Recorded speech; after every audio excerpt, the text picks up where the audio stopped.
Hello Mark, I'm Linda, and my student number is S044103. My student level in NCUE is sophomore. The speech title is Michelle L. Sullivan. Asking for help is a strength, not a weakness. We all have milestones in life that we remember so vividly. The first one for me was when I was entering kindergarten. My big brother was in school, and begolly, it was my time, and I went trotting down that hallway. I was so excited, I almost wet myself, and I go to the door, and there was the teacher with a warm welcome, and she took me into the classroom, showed me my little cubby hole. We all remember those little cubby holes, don't we? And we put our stuff in there. And then she said, "Go over to the circle and play with the kids until class starts."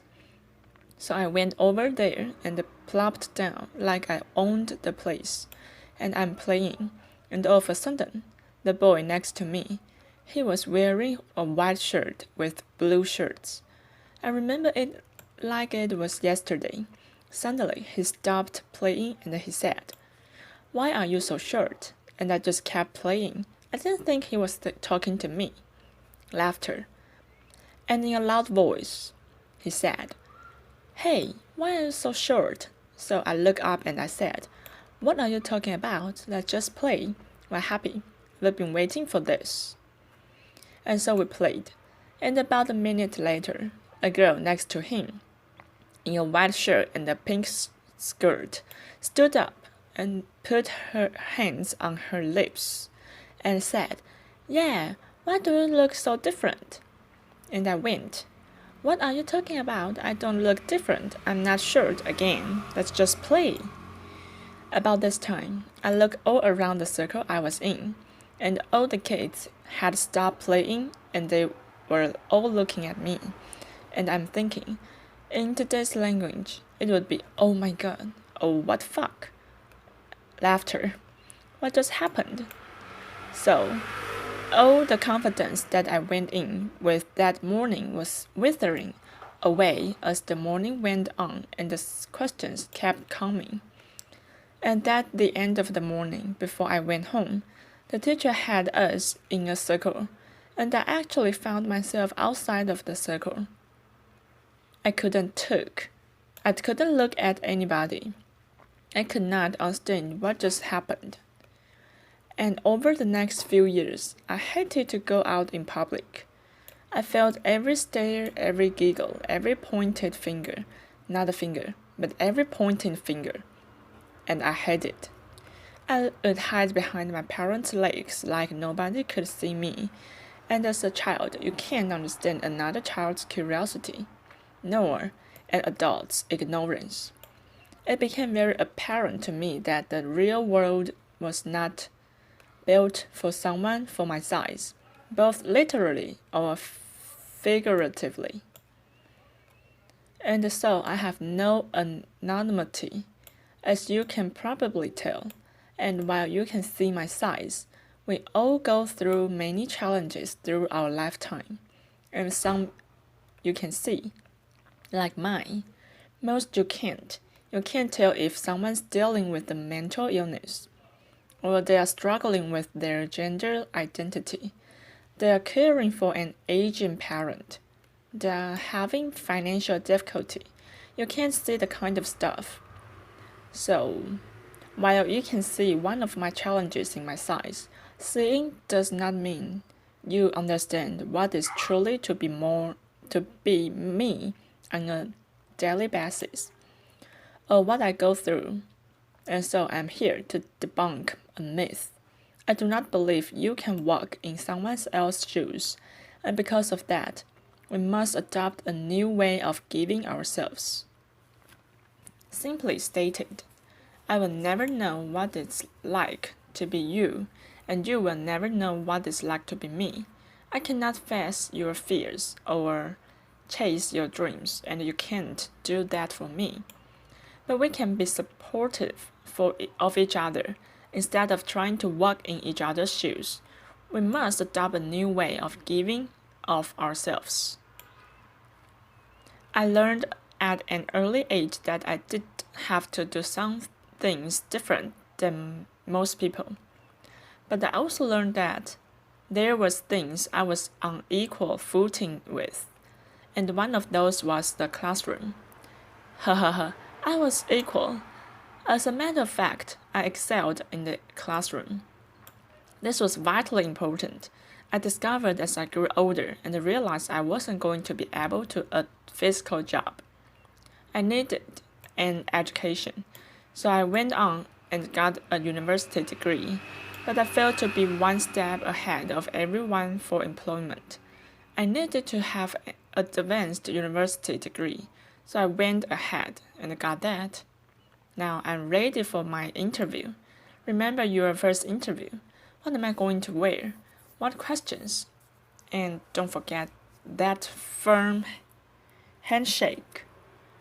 I was right there with you. So 24 hours before my interview, a friend of mine, who I've known all my life, called and said, "Michelle, the building you are going in has steps," and she knew I couldn't climb steps. So suddenly, my focus changed in my shoes. I was worried about how am I going to get there. So I went early and found a loading dock and got in, and had a great interview. They had no idea what I went through for the day, and that's okay. You are probably thinking my greatest challenge that day was the interview, or getting in the building. In reality, my biggest challenge that day was getting through the loading dock without getting run over. I'm very vulnerable in certain situations. Airports, hallways, parking lots, loading docks, and so I have to be very careful. I have to anticipate and be flexible and move as quickly as I can sometimes. So I got the job, and in my current role, I travel quite a bit. And travel is a challenge for all of us these days. And so you probably get to the airport, run through security, get to the gate. Did I get my aisle seat or my window seat? Did I get my upgrade? Me, first of all, I don't run through anything. Laughter. And I especially don't run through the TSA because I get to experience the personal pat down. I won't comment on that. And then I make my way to the gate, and with my gift of gab that my parents said I was born with, I talk to the gate agent, and then I say, "By the way, my scooter weighs this much. I have a dry cell battery, and I can drive it down to the door of the plane. Also, the day before, I had called the city where I'm traveling to find out where I could rent a scooter in case mine gets broken on the way, so in my shoes, it's a little bit different. When I get onto the plane, I use my gift of gab to ask the lady to put my bag up, and they graciously do. I try not to eat or drink on a plane, because I don't want to have to get up and walk on the plane. But nature has its own schedule, and not long ago it knocked and I answered. So I walked up to the front of the plane and gabbed with the flight attendant and said, "Can you watch the door? I can't reach the lock." So I'm in there doing my business, and the door flies open, and there's a gentleman there with a look of horror on his face. I'm sure I had the same look. As I came out, I noticed that he was sitting right across from me, and he is in total, complete embarrassment. So I walk up to him and I quietly go, "Are you going to remember this and smudge I am?" Laughter. And he goes, "I think so." Laughter. Now, where he's probably not talking about it publicly, I am. Laughter. But we talked for the rest of the flight, and we got to know each other, our families, sports, work, And when we landed, he said, "Michelle, I noticed someone put your bag up. Can I get that for you?" And I said, "Of course, thank you." And we wished each other well. And the most important thing that day was that he was not going to leave with that embarrassment. That experience of embarrassment, he won't forget it, and neither will I.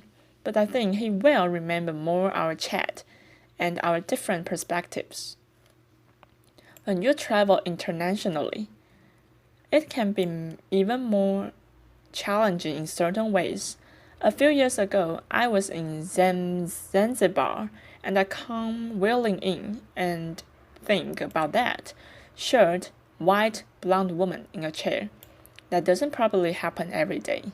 So I go up, and with my gift of gab, I start to talk to the agent, so friendly, and I ask about their culture and so forth. And I noticed there wasn't a jet bridge. So I had to kind of say, not only do you have to lift my chair, I could use some help getting up the steps. So we got to spend about an hour together while we waited for the flight. It was the most magnificent hour. Our perspective changed for both of us that day. And once I get on the flight, he patted me on the back and wished me well.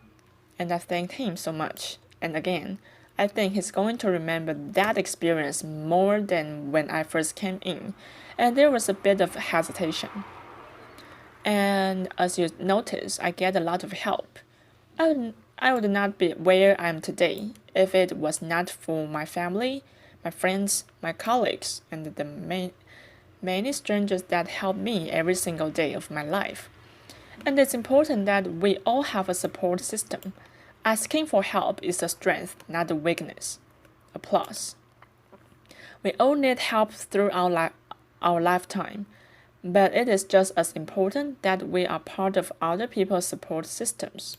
We must adopt that way of giving back. We all obviously have a role to play in our own success, but think about the role we have to play in other people's successes, just like people do for me every single day. It's vitally important that we help each other because society is increasingly placing people in silos based on biases and ideologies. And we must look past the surface and be confronted with the truth that none of us are what you can see. There's more to us than that. And we are all dealing with things that you cannot see.